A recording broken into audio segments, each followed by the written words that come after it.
What's up, guys? Welcome back to my channel. So I'm here today to talk about The Real Housewives of Beverly Hills, Season 13, Episodes 10 and 11. So be sure to like, comment, subscribe, and let's jump right on into it. So Episode 10, Relentless Erica, starts out with Dorit leaving Crystal's event.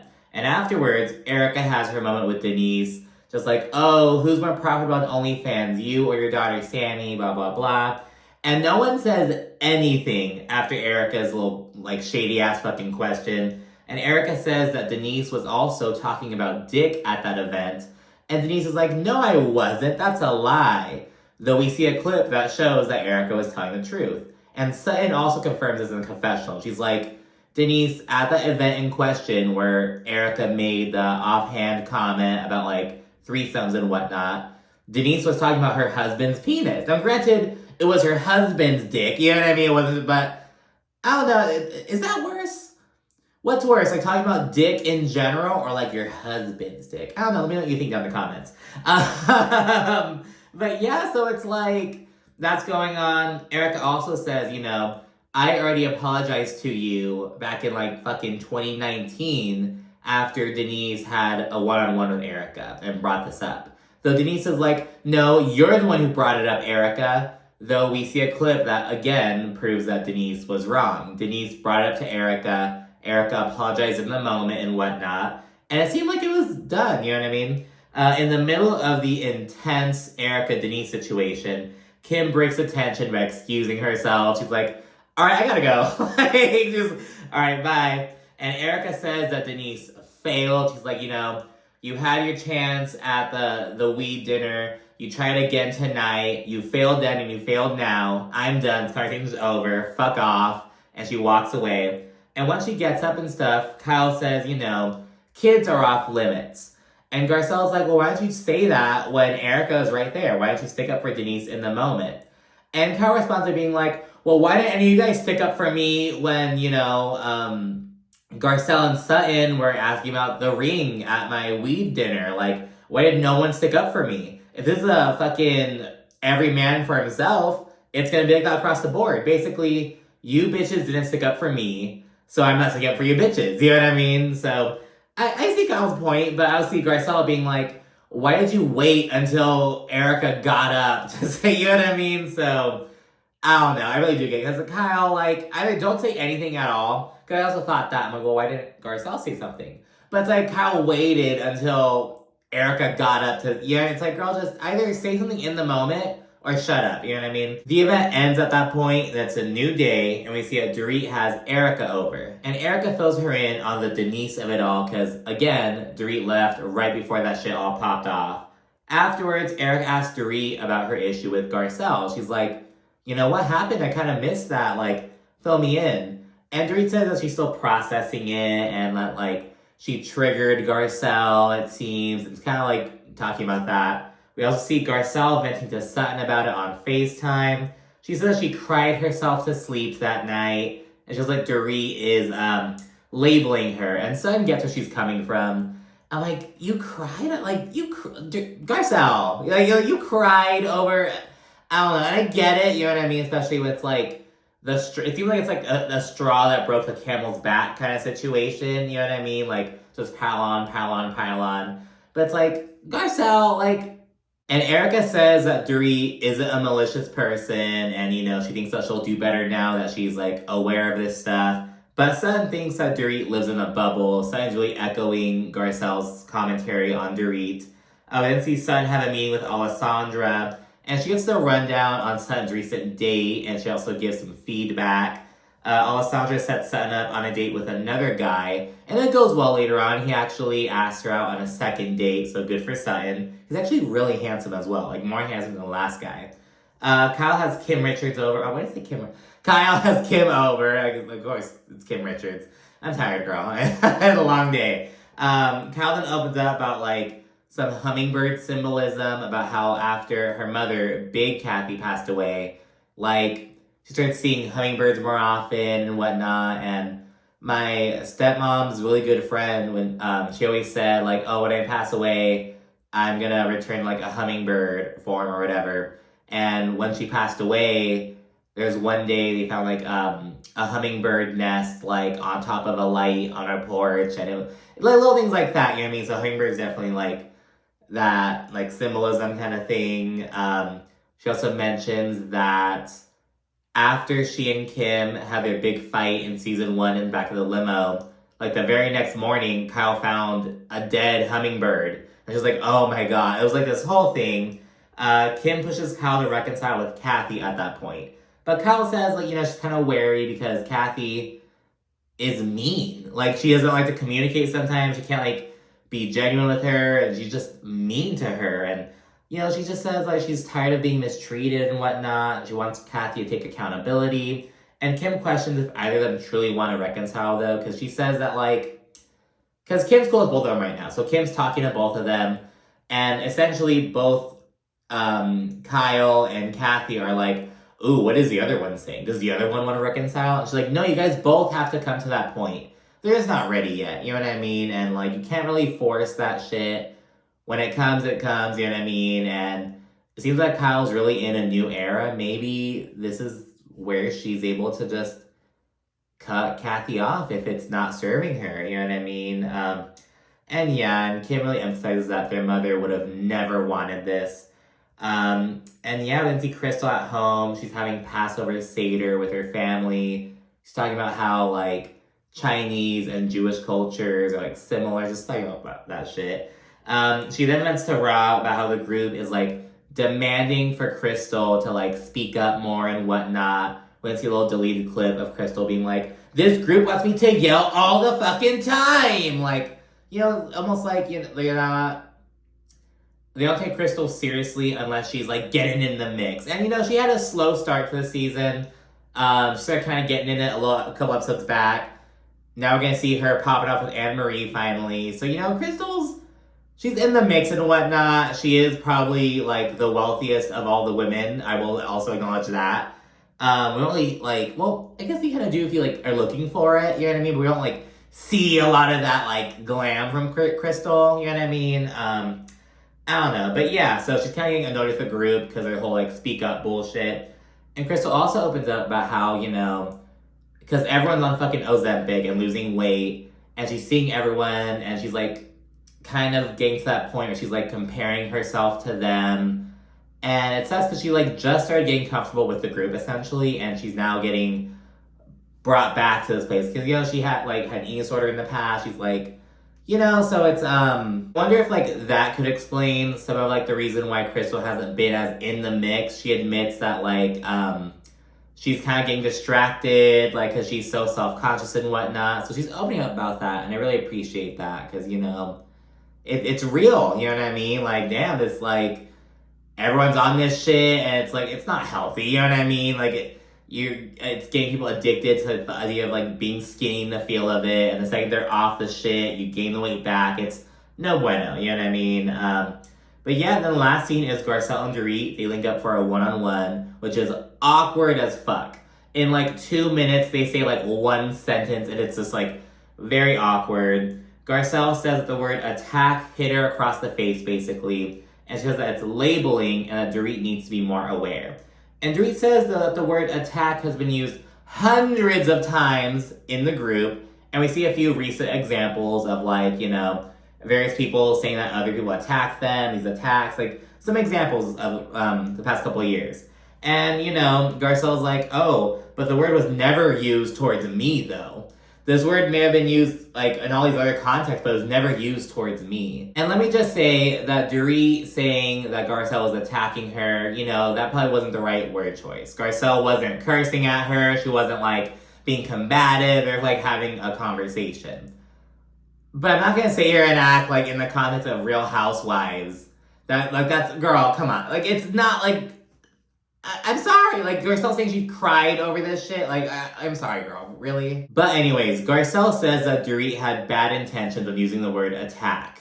And, Dorit's like, that's not true, and that's so hurtful. And Garcelle says that Dorit being on the defense and not listening just, like, proves her point. She also says that there's been a pattern with Dorit's behavior, which he says is, like, an unconscious Karen-like behavior. And Dorit asks if Garcelle is calling her racist. And Garcelle's like, I'm not labeling you, but if there are racist undertones, that's not my problem. It's not my fault. And I'm kind of like, well, I mean, can't Dorit kind of say the same thing with using the word attack? You know what I mean? Like, I'm just saying how I feel like you're, like, coming at me. But, you know, if there's this other, like, you know what I mean? It's like, girl, like, what side are we, like, what kind of discourse are we, like, fostering? I don't know. I think it's like, I think Garcelle's putting 20 on 10. I really do. But this is where Dorit fucking stepped into the stereotypical ass fucking hole. Like, Garcelle, I'm Jewish. It's like, girl, like, what does that do with anything? Like, you know what I mean? You can be Jewish and, like, be anti-black. You can, you know what I mean? Like, girl, get out of here. And it's like, okay. And Garcelle says that Dorit is privileged, and Dorit's like, we're all privileged in this group. And Garcelle's like, well, hold on. Like, sure, we're all privileged, but don't act like you and I are, like, that we have the same lived experiences. Just kind of chatting through it and whatnot. And as Dorit's talking, she, like, keeps saying Garcelle. She, like, says Garcelle's name, like, as she's, like, addressing her. And Garcelle's kind of nitpicking, and she's like, why do you keep saying my name? And Dorit's like, that's what I do. Now, you know, I'll gladly stop if this is gonna trigger you, and, you know. And Garcelle's like, no, I don't want you to walk on eggshells with me. And Dorit's like, but I do feel that way, Garcelle. I do. And, you know, it's like...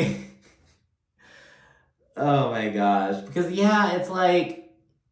I'm glad that Garcelle called Dorit out, especially a couple of years ago when Dorit was like, oh, I've had plenty of people of color work for me. It's like, girl, like, Dorit needs to be called out. But I think that Garcelle is also putting 20 on it. I think that two things can be true at the same time. You know what I mean? But yeah, then Garcelle says, you know, she doesn't hate Dorit, and they'll try to move forward. Dorit then apologizes and says she's now aware of the importance of choosing her words. And yeah, that's where episode 10 ends. Let's get into episode 11. So episode 11, A Celebration of Life, kicks off with Kyle planning a day trip to Ojai, which is in between Beverly Hills and Santa Barbara. And they're going up there for Anne-Marie's birthday. And everyone's linking up at Kyle's house.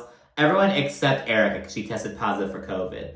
Garcelle tells Sutton in the car on the way over there that she and Dorit are working on moving forward, but, you know, they're just working on, like, enjoying the trip. So there's, like, you know, it's all good. We can just table our bullshit, try to, like, start anew or whatever. Then on the bus, Anne-Marie says that she and Sutton, they get off to a rocky start, but she's excited to kind of see where the day goes. And it's like, well, why exactly did you and Sutton get off to a rocky start, bitch? You know what I mean? Like, come on. In Ojai, they split up to shop before heading to a winery.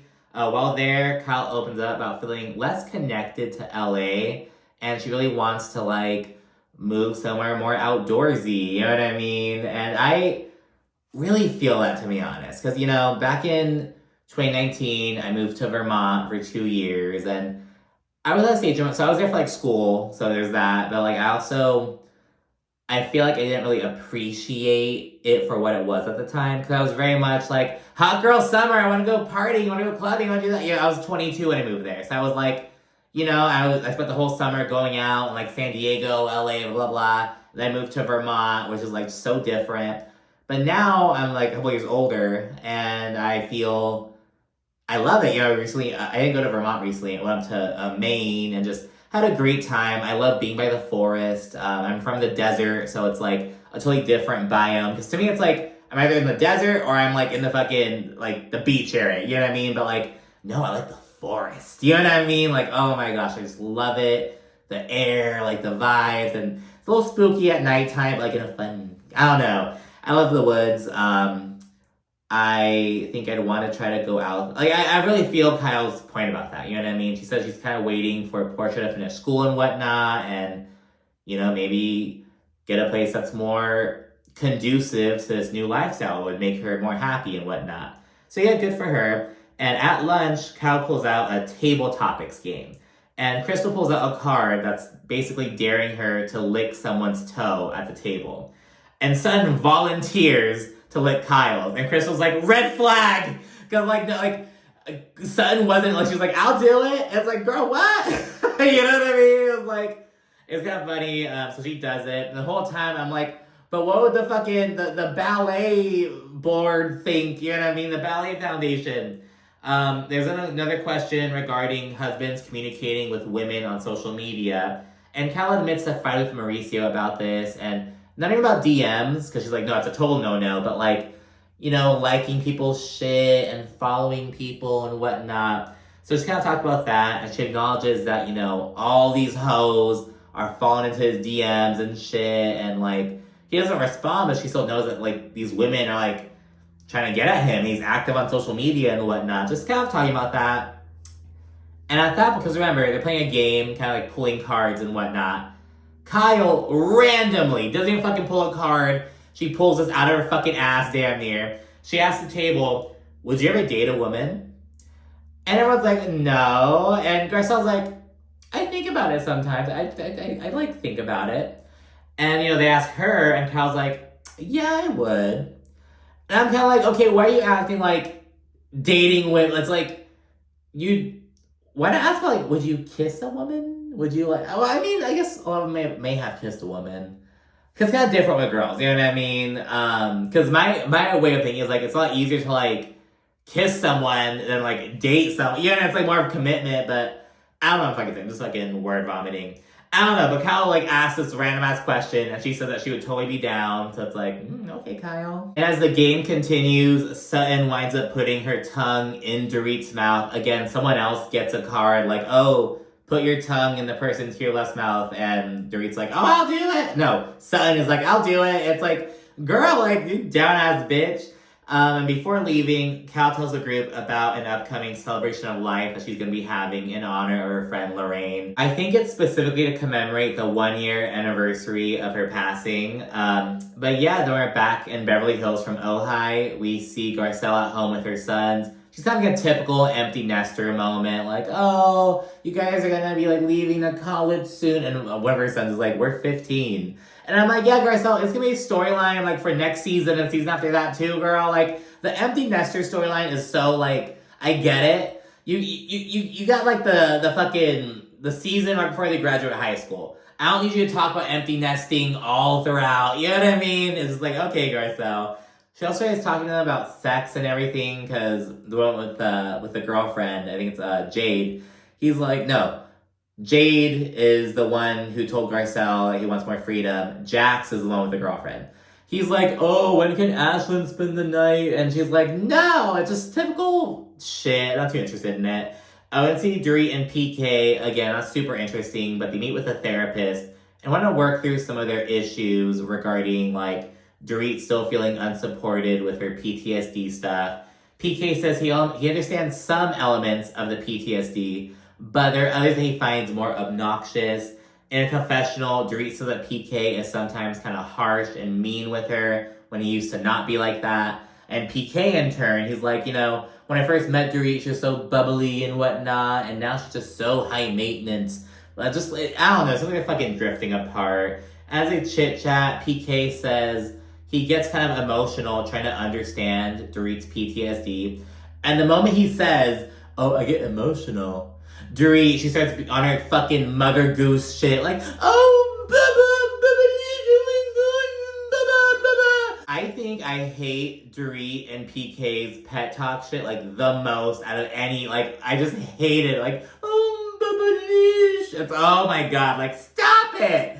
So yeah, she's there fucking cradling him and shit. And yeah, ladies are then gearing up for Kyle's celebration of life event. We see Kyle rolling up with Teddy and Morgan, her little squad, if you will. And at the event, Kyle is straight up fangirling over Morgan as she's like, you know, preparing to like play. She's gonna give a performance at the event. She says that Morgan is just so raw, open, and honest with her music. And Kyle really like admires that. And she's like, you know, I'm trying to embrace being more open and like raw, and like seeing someone do it so effortlessly is like really, you know, awesome to see. So she opens up about that. And Kyle's also super anxious about having to give a speech, and Morgan's comforting her. Teddy, she runs into Garcelle and she tells her the gnat is back, because Garcelle called her a fucking gnat. And you know, I'm kind of like whatever with Teddy. I do think a lot of people just like hate on Teddy for the sake of hating on Teddy, kind of like Gina almost. But I'm kind of like whatever at this point. I don't want the bitch back on the screen, but I don't get like pissed off at seeing her at events, you know what I mean? But yeah, and all 4 of Kyle's daughters are there. Though Mauricio's out of town on business. And Kyle says, a couple of years ago, she would have really relied on Mauricio on a night like tonight. And so yeah, on the side, we see Anne-Marie bringing up Sutton's small esophagus to Crystal and Garcelle. And they are so over. Crystal literally rolls her fucking eyes. And the next episode, we'll see Crystal going in on Anne-Marie. I'm excited to see that. And Anne-Marie, she's like, I scoured my medical textbooks. I talked to all these anesthesiologists at the hospital. And they say, you could say you have a small esophagus to a layperson. But, you can't say that to a doctor. You're going to sound stupid. And it's like, Anne-Marie, shut the fuck up. It's like, Tiffany Moon and Nicole Martin already put you in your fucking place, girl. Like, and yeah, she's a nurse anesthetist. She does a lot. But it's like, girl, you're weaponizing your profession. You know what I mean? Like, girl, do I have to fucking explain my fucking, shit to, my, blood to a phlebotomist? Like, girl, you're not my doctor. Like, get the fuck out of here. You know what I mean? Like, I don't care. You know what I mean? Like, I don't care about your credentials. You are not my doctor. I'm not going to you for advice. Like, fuck off.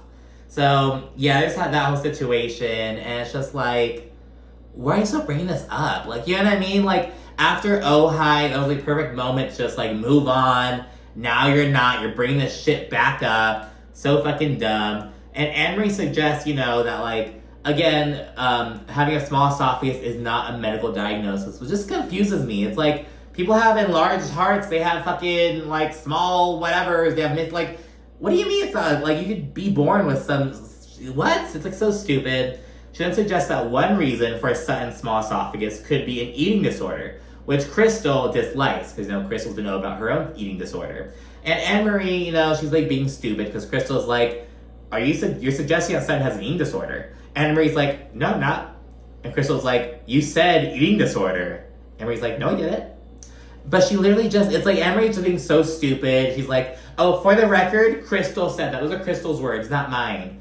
Being a total dumb bitch. And it's like, oh, Crystal, go get her, girl. Go get her. Oh my gosh. So, yeah, it's being so stupid. And it's like, whatever, girl. People are already talking about how, we're seeing more of Alessandra and Avi than, Anne-Marie. Girl, get out of here. What kind of full-timer comes on 6 episodes in, by the way? I think there are a couple housewives who did that back in the day. They came in a couple episodes in, but 6 episodes, in 2024, for 2023, girl, that's not, that. We don't do that anymore, you know what I mean? So, that's kind of odd. We then see Sutton talking to Dorit about her father's passing, because her father took his own life, 20 years earlier. And Dorit is being the best listener. I don't know if it was Sutton telling her, silence is golden sometimes. I don't know if it's her conversation with Garcelle. But Dorit is zipping the lip and fucking listening. So there's that. Then as Sutton's kind of chatting about the impact that it has on the family unit and whatnot, Garcelle walks up and tells her about Anne-Marie's commentary. And Sutton's like, does she know how I lost my father? I am an ambassador for NAMI, the National Alliance for some mental health organization. She's I'm the ambassador for NAMI. Tell her to fuck off, not tonight. And it's okay, Sutton, do your thing. A little bit later, Cal delivers her heartfelt speech, just reminiscing about Lorraine. They've been friends since they were 7 years old, just really going down memory lane. Morgan then performs. It's a really emotional kind of thing. And Kyle really opens up about how, losing Lorraine taught her, that, life is just so short and it's not worth, spending time with people you don't want to spend time with or being with people who don't appreciate you. And it's, I'm getting chills when I'm talking about it because I'm getting it's we're starting to see, we started season off with the Kyle and Mauricio stuff, and it's kind of taking the backseat where we're seeing what's really going on. It's Mauricio's out of town on business and not supporting his wife. Wow, you know what I mean? And just and with Kyle, talking about her relationship with Kathy, her wanting to leave LA, her situation with Mauricio, wanting to and live her life to the fullest and as she pleases. It's dare I say inspiring? You know what I mean? It's just wow, you're so, it's just, I don't know. It gets me kind of emotional as well, you have to cherish time you spend with your friends. I love that we just had a great trip with some of my like closest friends from the East Coast. So it's like, that's always fun. You know what I mean? I have these nice fun memories. And so we just went up to Maine, but we had such a great time. And just, I don't know. I'm just getting, it's just crazy. I don't know. The end of this episode really hit, to be honest. And we're starting to see the reasons behind Kyle's change, I guess. But, you know, good for her. But anyways, I think I'll shut up. That's it for this episode. Thanks so much for watching. Make sure to like, comment, subscribe, and stay tuned for more. Thanks again. Bye.